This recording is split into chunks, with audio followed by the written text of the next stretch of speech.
This is Histories and Mysteries Uncovered. I'm Jessica. And I'm Kyle.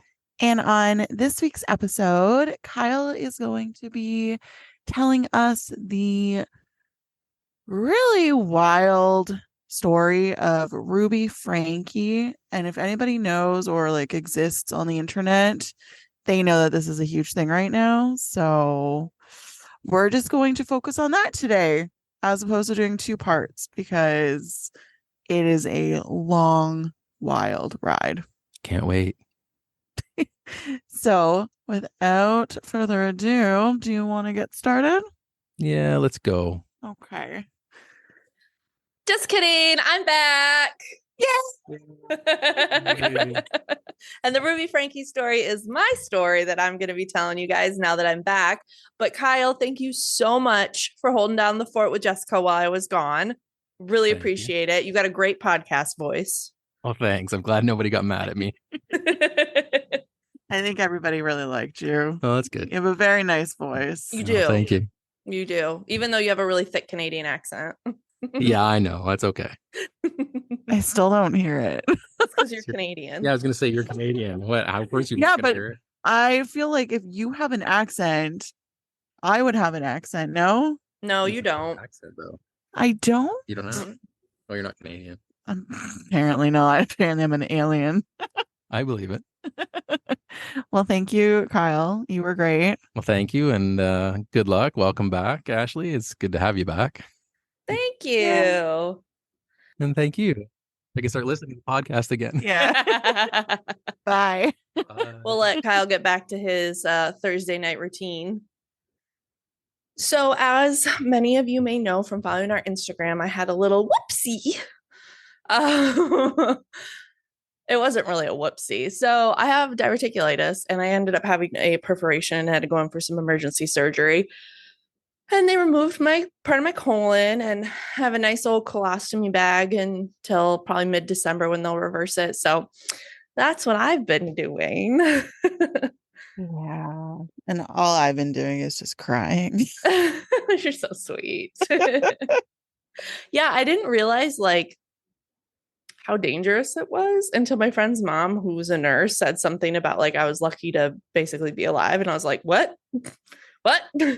Yeah, she thought I was just being dramatic. Well, you are dramatic. But it's out of love.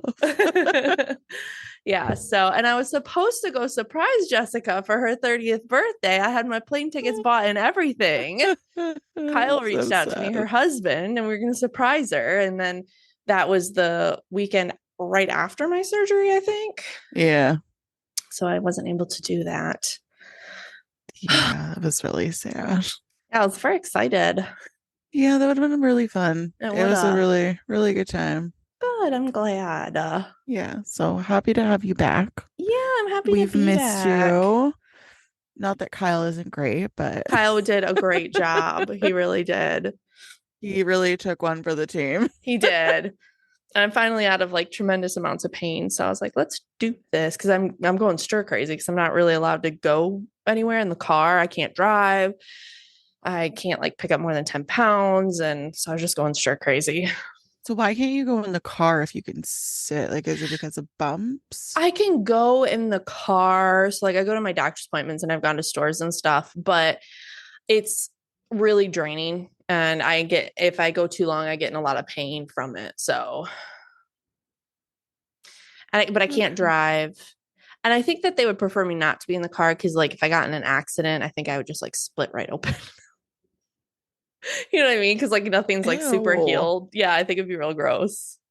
Oh, Ashley. And then I had a complication. I had hematoma, so they had to open me back up. So I've been open twice, but I just got my staples out today. Yay. So now I have a good Frankenstein scar. Yeah, she put me through 2 traumas. It was a lot. It was a lot the first couple weeks there. Especially because the second time she went in for the hematoma, I got a message from her husband. It was so quick because I started bleeding a lot from my stitches. And so I called the surgeon and they got me in right away. And she looked at it and she stuck Q-tips in there. And she's like, I don't I don't know why you're bleeding so much. She's like, I need to open you back up and find out. So she's like, let's go. So we went across the street where the hospital is from her office, and I went under within like the hour. Wow. Yeah. See, people want the free Canadian healthcare, but something like that would have taken months. Yeah. Like, it's awful here. Yeah, but How long do you wait in your emergency department?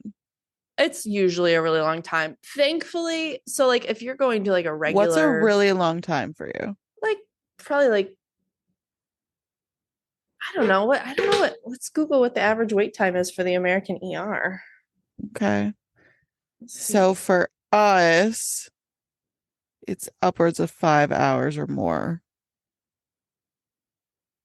I was gonna say 4 to 6 hours. Okay. So I figured your wait times would have been less. And I think it depends, where you're at. So like for me, when I lived in Charleston, South Carolina, the wait time was significantly longer. It was like, 3, 4, 5 hours. But here, it's like, I think the most I've waited is like an hour or two because I live in like a pretty remote area. That's nice. Yeah. So like when I had my first pain that started everything that I got my surgery from, I didn't actually even have to wait because I was in so much pain. My dad drove me up to the front entrance and they wheeled out a wheelchair and wheeled me in. So Oh, jeez. there was no waiting there. That's good. Yeah. But yeah, so we're on the mend now. I have a great surgeon. I've had great nurses. I can't say enough about them. The night nurse was a little weird, but the rest of the nurses were great. Why was she so weird? She just was definitely a night nurse. Okay. Okay. She didn't talk much. She kind of was like awkward. Like when the other nurses were talking to her, she would just like stare at them. It's awesome. Yeah. So, but everybody was really great, and it's a small hospital that I went to, so I got great care. So we're on the mend. We're on our way there. I got some news today that my reversal probably won't be till mid-December, which made me really sad because I was hoping it would be sooner, but here we are. Only 2 months away. Yeah, I know. Right. And they originally said 6 months, right? So Yeah, they said like that could be up to 6 months. So thankful for that. But my parents have been great. They came down here to help us with the kids. They've been down here for almost a month now, and they'll come back for my second surgery to help. So it's been really perfect. nice. Yeah. And her So parents are lovely. they are lovely. Really enjoy them. My kids love having them here. So yeah, so that's where I've been. But I got a great story for you. That she started on before she went under. I did. It was going to be my story the week I had surgery. So I went through it and it ended up being a pretty long story, which was surprising because there's not like a ton of information coming out about this. So Yeah. And it's weird because I was the one that recommended it to you yeah, because I had seen it everywhere. yeah. And Ashley knew nothing about it. I hadn't heard anything about it. And it's funny though, because once I looked up this story, I had seen one of her videos previously, one of her TikTok videos. I didn't realize who it was or anything like that. But I remember watching it and being like, that's kind of mean. Yeah. Oh, jeez. So this will be a wild ride. And thankfully, the child abuse is very minimal in this story of mine. So trigger warning, there is some talk of child abuse, but it's nothing like, I mean, it's bad. Obviously, any kind of child abuse is bad, but it's not very graphic or anything in this story. So It's not like our murderers. yeah. That's good. So I got my sources from NBC News, YouTube, because she had that YouTube channel, Yeah. Salt Lake City Tribune, Connections website, Fox 13 Salt Lake City, and Insider. Oh, and I watched a documentary on Netflix called Impact, the Ruby Franke story, but it was not about Ruby Franke, so it was weird. Anyway, 2015, a simpler time, a time pre-COVID and the start of the YouTube channel 8 Passengers. I was in high school. In No, 2015? no, just kidding. I started high school in 2007. I lied to Okay. you. I was going to say, I was like 6 years out of college. You were still in high school. What? That's so fun. I'm sorry. I think I was already living here. Just kidding. I was already married with my child. Just kidding. Pretty sure it was a year before I met my husband. Within high school. So, 8 Passengers was a look into Ruby and Kevin Franke's life with their 6 children: Sherry, Chad, Abby, Julie, Russell, and Eve. And they were all about 2 years apart from each other. So in 2015, their ages went 17, 15, 13, 11, 8, and 6. So all about 2 years apart. At the height of this channel, they had 2.5 million subscribers. That's a lot of people. That's a ton of people. Holy crap. Yeah. And their whole platform was how they lived and raised their kids as homeschooling Mormons in Utah. And at first, it looked like they were just really strict parents who tried to use natural consequences to discipline their children. People just thought, okay, well, they're using authoritarian or authoritative. I always mix up those two. Parenting. They're pretty strict, but nothing horrible. One of the very first videos, that started the conversation of abuse was one that involved their teenage son, Chad. According to the family, they had been having a lot of trouble with Chad. He was suspended from school and even attended the Anasazi Foundation Wilderness Therapy Program, which says... Oh, yeah, I heard about this. Yeah. It says it provides, quote, intervention services for troubled teens. And it's 10 weeks long. We all have not heard good things about this. However, this one is one of the few outdoor wilderness programs that is accredited by the Outdoor Behavioral Healthcare Research Center, the third party monitoring specific wilderness therapy. And it's considered a gold standard for these types of programs. It was created by a BYU professor. So BYU is Brigham Young University, and it's mostly a Mormon university. I was going to say Brigham Young is Mormon. Yeah.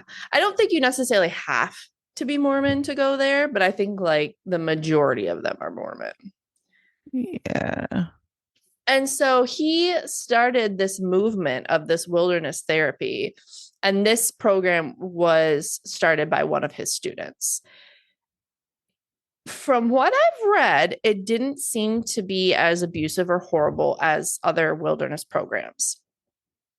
It said that their website says that it gives young people an opportunity through a primitive living experience and a philosophy that invites healing at the hands of nature to effect a change of heart, a change in one's whole way of thinking and walking in the world. It is licensed and nationally accredited outdoor behavioral healthcare programs are non-punitive. Its caring and patient staff is focused not on bad behaviors, but on helping young people discover and nurture the seeds of greatness which lie within. I call bullshit. Because you can make it sound good on paper. Yeah. But what goes on behind the scenes in all actuality? Yeah, and a lot of these programs are really horrible. Horrible. Like they're kind of like the what are they called? It's kind of the I don't even know how to like shit. wilderness jail. No, conversion therapy. Oh, yeah. Jeepers Murphy. Oh, okay. I'll be okay. Yeah, This so kind of seems like something like that, you know? Yeah. They're not good, but from what the people have said, there wasn't abuse going on at this. Now, this is only a couple people that have spoken up since. Who knows if this is like a real look into it? the program does use words like making an ask or growing a seed of greatness. And they use a lot of variations on local indigenous belief systems. Like I said, the couple of people who have gone through this said that it isn't abusive like other programs tend to be, but one of the biggest factors for success is how the teenager gets there. If they're open to going, it's obviously going to be better than if they're forced to go or, snatched up by two strange men in the middle of the night, which has really happened to some people to go to these wilderness programs. One kid, Nathan, said that his mom tricked him into going. And while he was there, he was with kids who were detoxing from some pretty hardcore drugs. And they are allowed a hunting knife. And he said that they were always threatening to use it. So he kind of had to set himself up as a leader to stay safe. It's insane. But he said with Anasazi, I lucked out because they weren't abusive. I don't know if Anasazi would have made a difference or not, but I do feel like I learned that I am one hell of a manipulator if I want to be. And if I want to run a gang, I probably could. That's what I learned. And that's scary to me. I'm not meant to have that kind of power, is what one person said from going there. So he kind of learned how to manipulate and be a leader, kind of like a gang leader within these group of boys who were constantly trying to shiv each other. That's wild. Imagine being in that position. Yeah. Holy crap. Yeah. So anyway, back to the story. Chad had reportedly been playing pranks on his little brother, Russell, whom he shared a room with. He shared a room with him because apparently his room, they were renovating at the time, so they put him in with Russell for the time being. But the pranks he was playing on this poor kid, he had his younger brother pack a bag. He said they were going to Disney World. So this little brother packs a bag to go to Disney World, and they're not actually going. He also apparently hung him from their basketball hoop. So a therapist said that they need to separate Chad and Russell. Like Chad needs his own space. And like I said, Chad has had his own room, but it was in renovations. So his mom offered him a few different options, including a pull-out bed, saying he lost the privilege to his room and wouldn't get it back until his behavior changed. But Chad chose a beanbag chair, saying that it was the most comfortable. And his room was ready before he went into his room because his mom said that his behavior didn't change enough to be considered successful for about 7 months. So she did deprive him of his bedroom for a while. I mean, that is...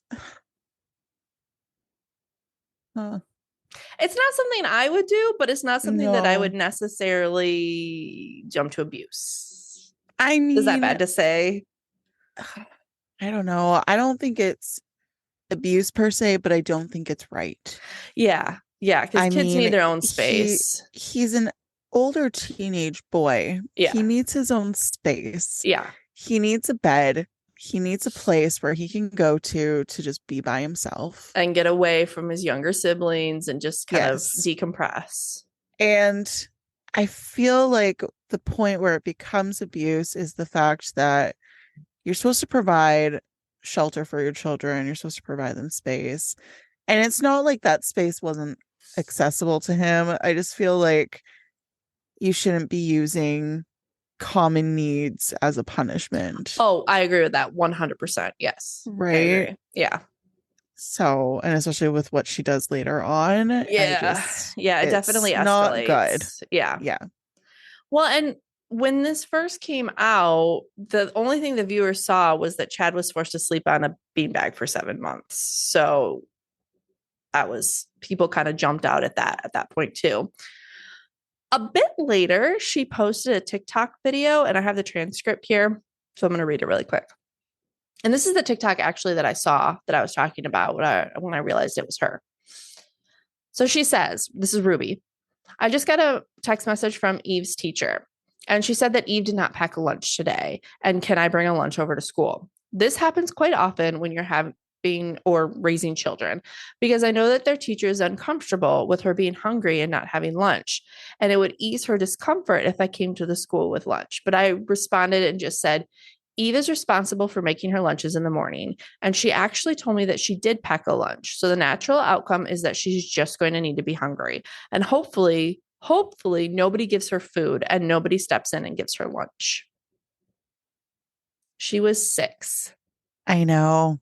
I saw that one too. Yeah. What are the thoughts? That's bad. I don't like that. That's bad. Yeah, especially when your child's 6. Yeah, they need a lunch because they need to be able to have fuel to learn and get through the day. And this isn't the only time that she deprived her children of meals as a punishment. Well, and that's the problem, right? Yeah. Because that's where it gets to that point. Like, you can't remove your basic needs from your children. Yeah, 100%. Yeah. And I don't know if you talk about this one, but I think it was with Eve as well. Ruby had said they were going to a movie, and Eve had asked which one, or just like some very basic question. Mm-hmm. And Ruby got mad at her and was like, you shouldn't, like, why do you have to ask questions like that? Like, why are you so ungrateful? Blah, blah, blah. And it's like, she's just asking a simple question. Like, why does that have to be? Yeah. You Yeah. know? And then I it's like, saw, oh, you don't want to go then, I guess, if you're going to ask something like that. And she made her apologize for, asking that question, upsetting her mom. oh my gosh. I saw another video I didn't talk about here, but I think again, it was with the youngest Eve. She had like a stuffed animal that she hid in her backpack because for some reason she didn't think she was allowed to have it. And she ended up telling her mom for some reason. And it's a video of her and one of her older sisters. And she's just crying. She's crying. And she's like, I have this stuffed animal. I And saw that too. yeah. And her mom's like, oh, did you think Awful. I would be mad at you for that? Like, I'm not mad at you for that. That's okay. You can have a stuffed animal. But it just shows the fear that they Oh, yeah. have, you You can know? see the fear in their eyes in a lot Yeah. of their videos. Yeah. So in 2020, a bunch of viewers got together and started a change.org petition to get police to check on the kids. They only got 243 signatures, but apparently records show that police had gone to their home multiple times since 2019 and had multiple welfare checks in 2022. But police were unable to speak to the children at one of the welfare checks in 2022 and filed a request to get a warrant to enter the home, but a judge wouldn't sign it. So that's just kind of where those welfare checks ended. In 2022, this is kind of a big year for this story. Ruby and her husband separated. So Ruby ended the YouTube channel, but started a new kind of business venture with her friend and licensed clinical mental health counselor, Jody Hildebrandt. Yeah. Yeah, all around bad. This channel was called Connections, and it's CONNEXIONS. And the website's actually still up today if you want to look at it. Ruby's oldest daughter, Sherry, cut ties with her family also in 2022, right as her mom started working with Jody. So I think, you know how sometimes we've talked about this before, where murderers meet their like counterpart and things get worse? Yeah. This is what Ruby and Jody are to each other. They let fuel to the fire of each other's things. That's horrible. It's kind of like Kyle's first story when he was co-hosting, right? Where both of those really sick people just met each other. Like, how do you attract that other person? And how do you even go about the conversation of, oh, you're fucked in the head too? Me too. You want to murder people? Me too. Yeah. Exactly. Whoa. Yeah. Like, how do these people find each other? Yeah. Sherry, the oldest daughter, said that at first connections seemed to help them grow closer together as a family, but eventually the group connections became extreme and tried to equate their teachings with the Mormon gospel. Sherry started to wonder whether or not God would support connections and if connection values lined up with her Christian values. She said, quote, I want to honor my family. We're supposed to honor our parents. And I felt that to disagree with them was sinful and that God would be mad at me too if I did that. And if you know anything about the Mormon church, they highly, highly, highly value family and respecting your parents and listening to your parents and listening to the men of the family. So for Which is ironic because it seemed like their dad had literally no backbone. their dad, I get into him later. He just, ugh. Yeah. So Sherry said that she didn't immediately say anything about how she was questioning any of this beliefs because she still wanted to be included in her family. But she noticed that every time she left their home, she was in college, so she would go back to college. She felt spiritually drained. She said, quote, I just wouldn't feel great. I would overhear conversations and find myself internally like, this isn't right. This isn't okay. She said that even her friends started to notice a difference in her after spending time with her family. And this is when she decided to cut ties with them. It was September of 2022. And in an Instagram story, she said that she did not support the extreme beliefs of connection.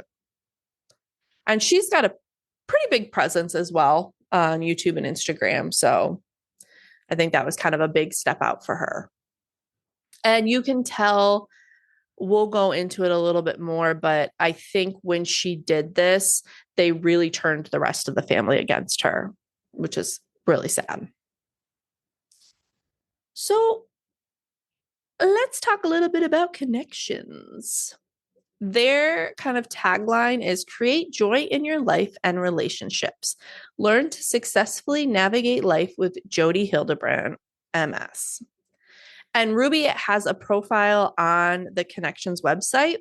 And it says Ruby Franke is a certified mental fitness trainer with Connections. She's a wife and mother to 6 wonderful children. She provides contents on Connections' social media platform and podcasts that focus on empowering parents and children to live with truth. And once she started this with Connections, things kind of took a dive. So on April 16th, 2022, a caseworker who I think just happened to be in the area, I don't think it was necessarily their caseworker, called police to say that there were 2 unsupervised children running in the street. But once the police got there, they were gone. People assumed that these were 2 of Franke's children or Ruby's children. Then again, on September 18th, 2022, their oldest daughter, Sherry, called police to tell them that her brothers and sisters had been left alone for 5 days while her mother visited a friend in St. George. She was That is asking. a very long time. Yeah, and that's what she was calling to ask for a welfare check to make sure they had enough food. Where's Chad at this point? I think he was not living there either because they mentioned him later on. So he was either in college or living on his own. Okay. Sounds good. But when officers arrived for that welfare check, the kids wouldn't open the door. The officers did talk to the neighbors, and the neighbors said that Ruby often left the kids alone. But after another hour or 2 of the kids not answering, the police just left. But can you imagine leaving your kids alone for 5 days? I mean, the youngest is probably 13. Thought she was 5. Well, she's 6 when they started the show in 2015. I believe, or maybe I have that wrong. Let me double check. Because now I'm questioning if they're 6 now.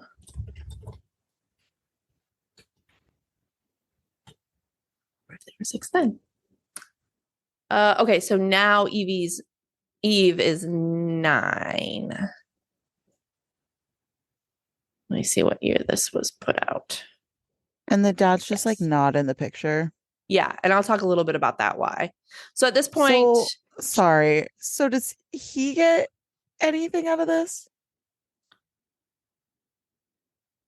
No. What? Yeah.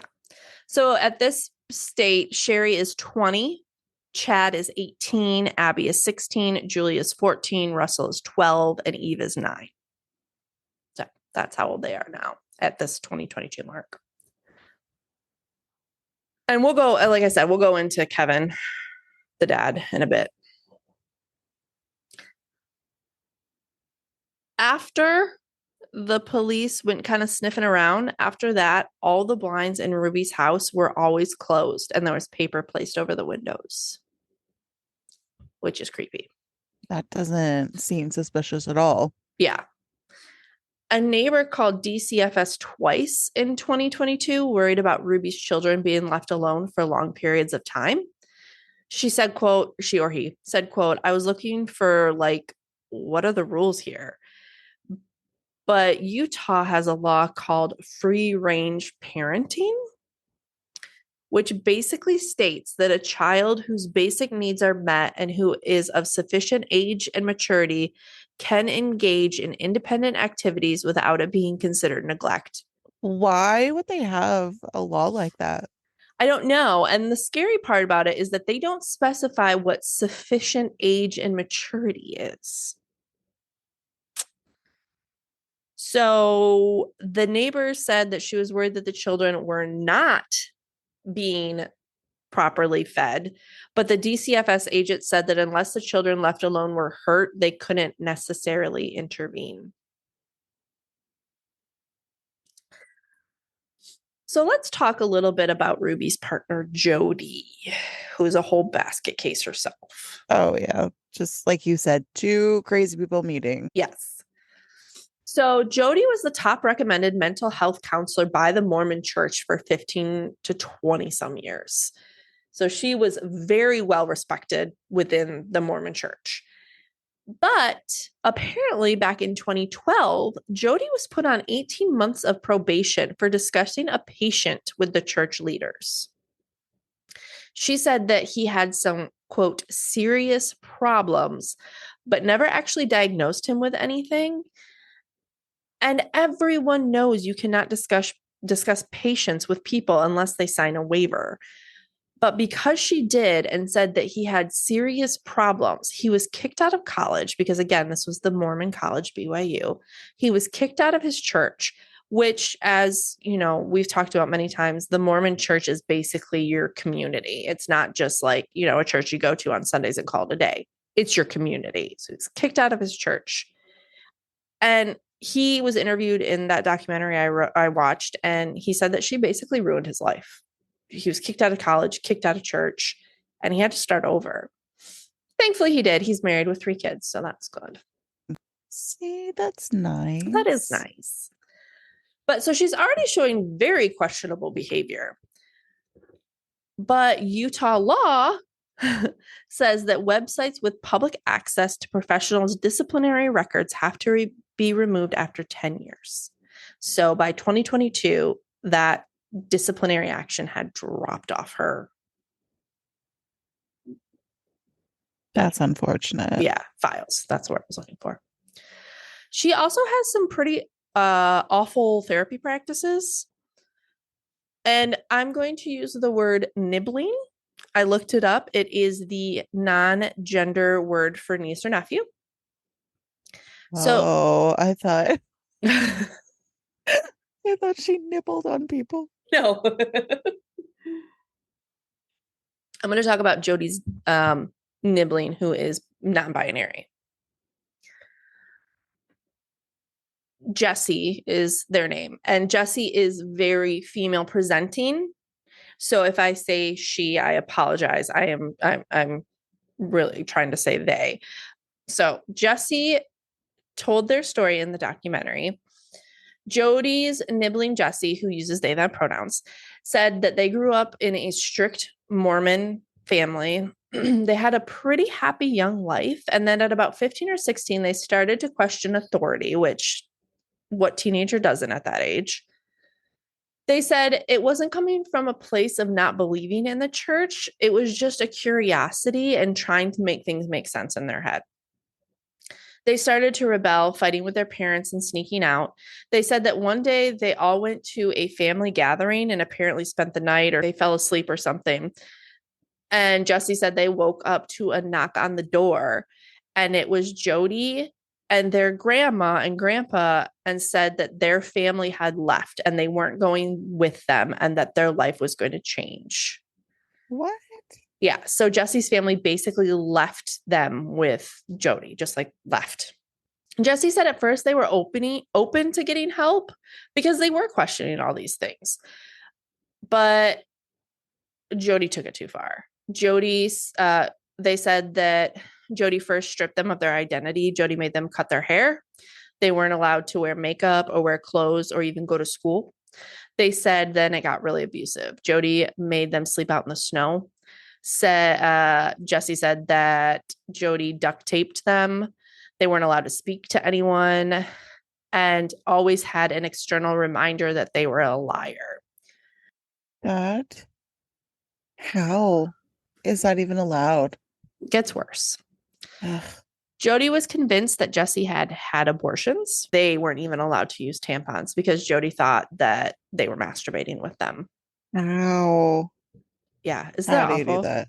You How? can't. You can't do that. That's not a thing. No, that's not a thing. No, How? Like, what kind of crack are you on? right? In March of 2010, Jesse made an escape. He went to the police station and filed a report on Jody.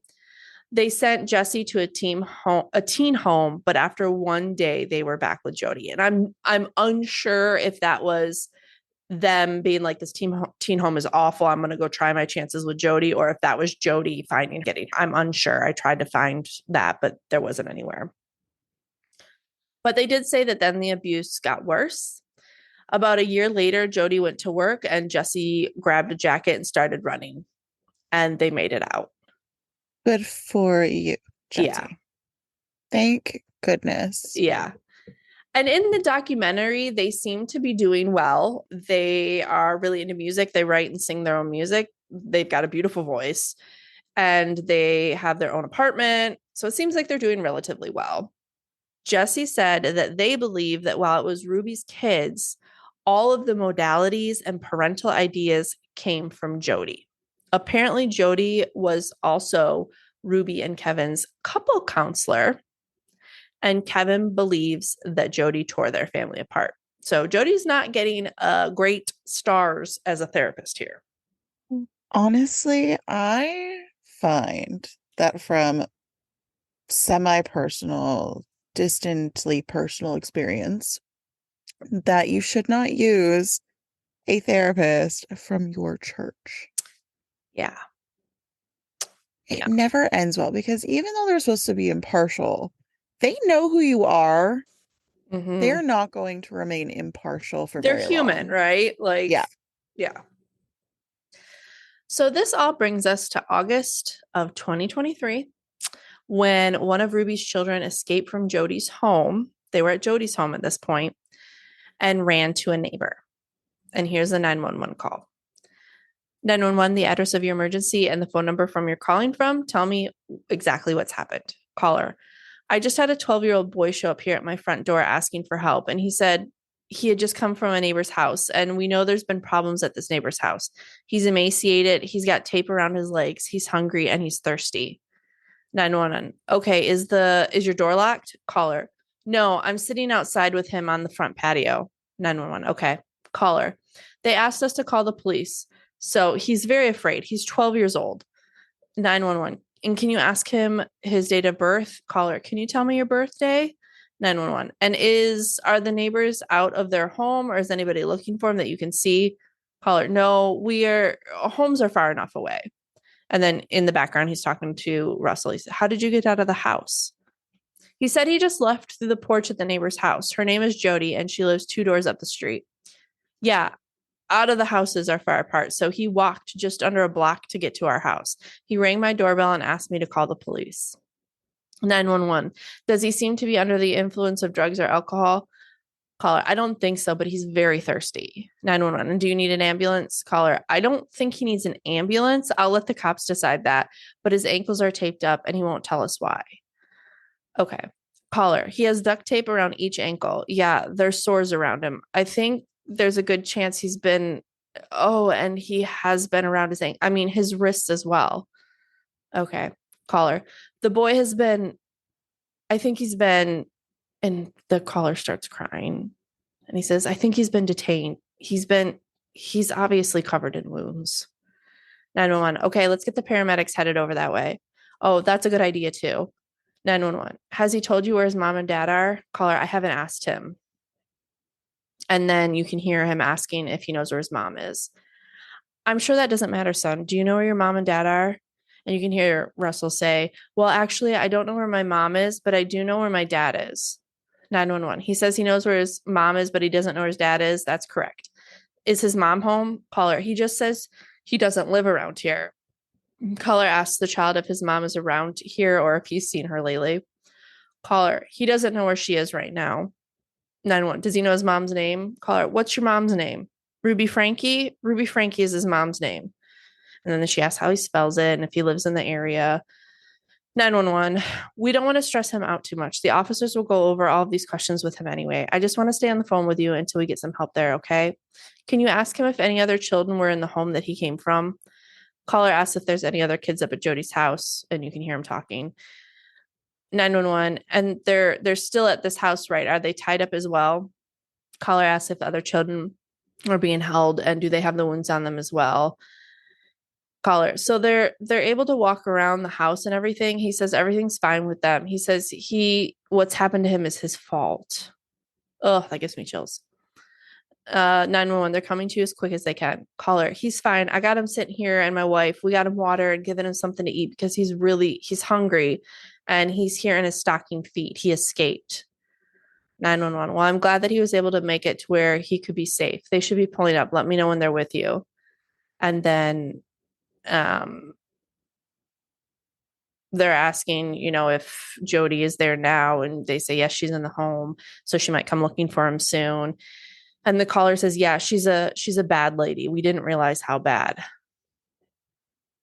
And then they just kind of wait, and then the officer comes. Honestly, you guys need to listen to that call. Yeah. Because it is so sad. Because like Ashley said, this grown man starts crying At how this little boy looks. Yeah. It's just horrible. Yeah. It gives me chills. Yeah. After her arrest, they found that Ruby's 10-year-old daughter was also malnourished, and she was in Jody's home at the time as well. Both children were taken to the hospital. Her other children were found safe, being cared for by another colleague of Ruby's. Sherry, Ruby's oldest daughter, cooperated with authorities while they searched Ruby's home and searched several places for the two other children. They finally found the children at that coworker's house. And the coworker said she had no idea what was going on. She didn't know the authorities were looking for the children. She said that Ruby just asked her to pick up the kids from the rec center because there was a family emergency. So she did.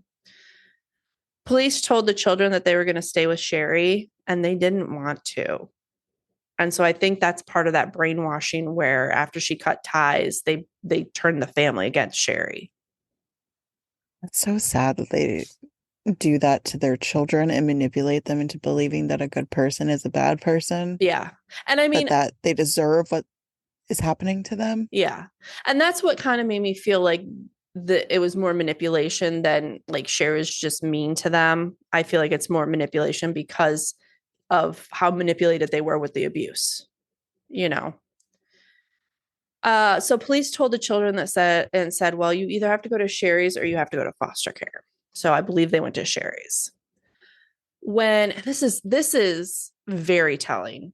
When an officer and a DCFS worker tried to search one of the girl's backpacks, the girl became very defiant, telling authorities that they needed a warrant to do that. To search her backpack? Yeah. And the fact that it was a 14-year-old and a 16-year-old to be defiant to police and say you need a warrant, I feel like that means that they've been coached to be fearful of the police or something along those lines. Yeah. So get this. Kevin, dad of the year. Oh, dipshit. Numbnuts wonder. 2 days later, Kevin tried to have Sherry arrested for burglary because he said, quote, she's not allowed in the home. He said his door was kicked in and some electronics were missing, and police were said, no, we kicked in your door, but Sherry did go with them to get some personal items for her two siblings. And that's when Kevin said she's not allowed in the home. He believes she entered unlawfully and he wants her charged with burglary. Where the fuck were you, Kevin? Yeah. The officer reiterated that Sherry was only in the home to get necessary items for her siblings, which Kevin didn't seem to think was relevant, according to police documents. Police then contacted Sherry and was like, hey, can you just return these items? Your dad's like freaking out. And so she returned the items, which included passports for Ruby and Kevin and her 18-year-old brother, along with 3 tablets, 3 cell phones, 3 cameras, and a stack of written journals. So she did kind of take more than she was probably supposed to, but whatever. She said that she didn't intend to deprive her father of these items, and that is an intent required to be charged with theft. So I'm wondering if police didn't do a little coaching there and said, well, just say you didn't intend to deprive your father and we're good. You know? I mean, good on them. Yeah. Because that was ridiculous. Yeah. And so an officer told Kevin that police would not be recommending charges to be filed against Sherry. And he said that he was going to sue them and he'd be hearing from their lawyers. Good luck, dipshit. Dad of the year. Yeah, good luck. So let's talk a little bit about Kevin and where he was during all of this. In 2021, Kevin and Ruby started seeing Jody as their therapist. And in 2022, Ruby went on a trip with Jody and some other counselors after she came back, she told Kevin that, quote, his attitude is infesting the family. And the only way for them to save their marriage was for them to separate. So Kevin moved out. Their oldest son, Chad, moved with him. As part of her counseling, Jody told Kevin that he was supposed to cut off all communication with everyone in his life and only talk to Ruby. And Ruby was only allowed to contact him 3 to 4 times a year. So a year? Yeah. What the fuck? Yeah. This woman is on absolute crack. Yeah. So he said allegedly he didn't know that the abuse was going on because he was not allowed to contact them. And she only contacted him 3 or 4 times. So he didn't really know what was going on at the time, which I can see because he's trying to save his marriage. So he's trying to do whatever she says. So I can kind of get behind that part. But then the fact that he can't be that innocent in everything because he was there during all the other times that the couple was investigated and that child welfare came out to check them. And, you know, in 2022, when 2020, when Ruby said she withheld lunch from her 6-year-old daughter and she withheld meals from her children as a form of punishment, he was there for all of that. Exactly. He is not innocent in any of this shit. That's why it pisses me off that nothing happens to him. Yeah, I mean, I don't think he knew how bad it had gotten. I will say that. I don't think he knew how bad it had gotten. But he had allowed this other stuff leading up to it to go on. And I don't want to say allowed because it's not like he,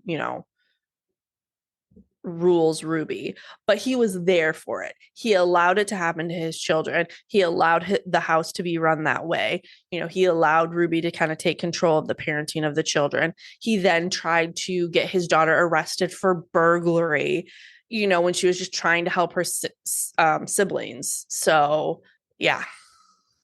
I don't like them. I don't either. I don't like either of them, honestly. No.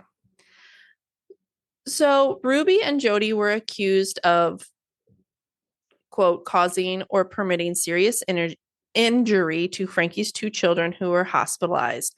And they were accused in 3 different ways: through the combination of physical injuries or torture, through starvation or malnutrition that jeopardizes life, and by causing severe emotional harm. And with those 3 alleged forms of abuse for each of the 2 children, it amounts to 6 aggravated child abuse accounts that both Ruby and Jody face. Each count carries a sentence of 1 to 15 years in prison and a fine up to $10,000. That is amazing. Yeah. Following her mother's arrest, Sherry posted a picture of police officers to her Instagram with the caption, "Finally." And then she also posted on her Instagram that said, quote, "Today's been a big day. Me and my family are so glad justice is being served. We've been trying to tell people or trying to tell the police and CPS for years about this, and so glad they finally decided to step up." She also started to crowdsource videos that show scary behavior or things that her mom said. And she made a whole Google Doc that you can go to, and viewers of these videos can post things in there like, hey, this is a time she looked like she was abusing her kids, that I'm assuming they'll use in trial. So some of them said, like, here's one, episode 75, parenting, emotional development in children. Description. It says, very disturbing statement of Jody about children feeling pain. Some of the things she says is, pain is meant to be a teacher. It's your ally. At 11:30 timestamp, she says, a kid eats a bunch of junk food and feels sick and needs to throw up. Or about the kid who isn't taken to the doctor, even if he has a very high fever, because pain is a part of life and it teaches us. Fever can literally kill you. Yeah. Then there's like another one that says, the two boys, Chad and Russell, play fighting like boys do. They were both laughing, and the mother decides to threaten a punishment of withholding food. And there's like, this list is long. They've got a whole bunch of things on here. Yeah. And it's just like, she believed a lot of the conspiracy theories. Like, did you ever hear the one going around that schools were putting litter boxes in their bathrooms because some kids were identifying as cats? No. Yeah, it was a thing that the Republicans, like the real extremists, were passing around to try and say, like, this is getting out of hand. Who wants to identify with who?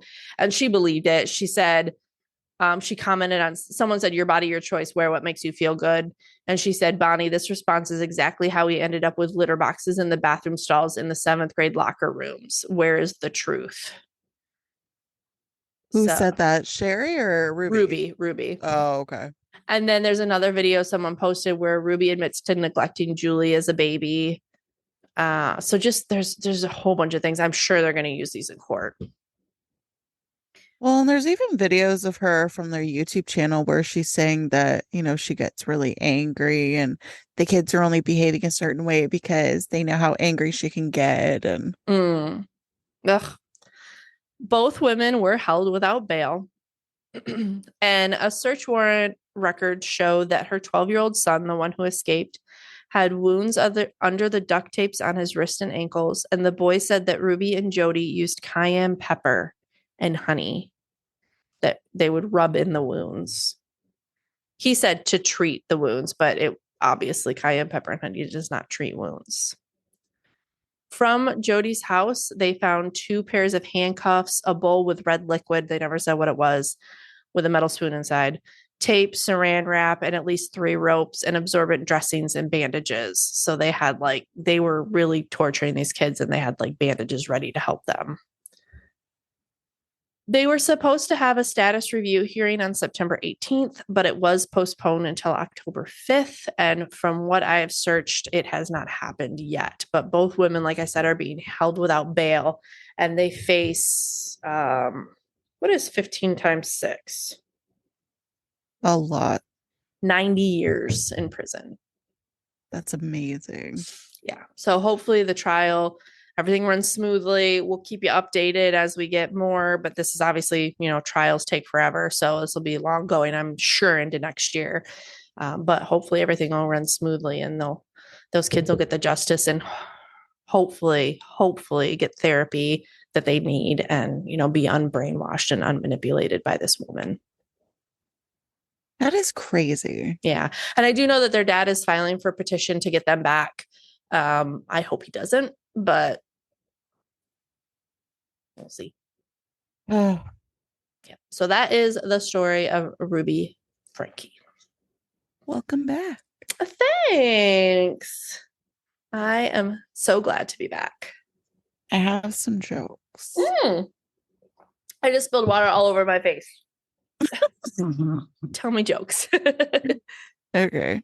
I just discovered that Bruce Lee had a vegetarian brother, Broccoli. I like that one. What did the sushi say to the bee? I don't know what. What's up, bee? Oh, like wasabi. Yeah. I like that one too. Okay. I told my wife I have a crush on Beyonce. She says, whatever floats your boat. I was confused because that's buoyancy. I was confused too. I was like, that's not a joke.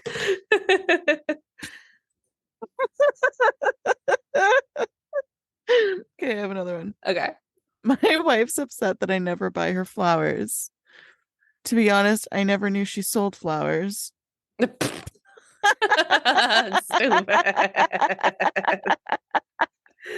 Oh, I like that. I loved them. Well, that's it. That's all, folks. That's all. Thanks for tuning in, and I'm back, and I hope you guys like me being back. And if you ever want Kyle to come in and do another story because he did so good, just let us know.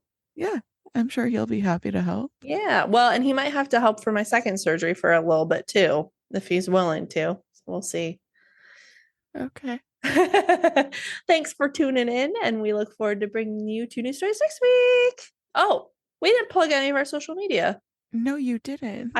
I'm rusty at this now, Jessica. I'm rusty. I had to do it for you, and it was awful.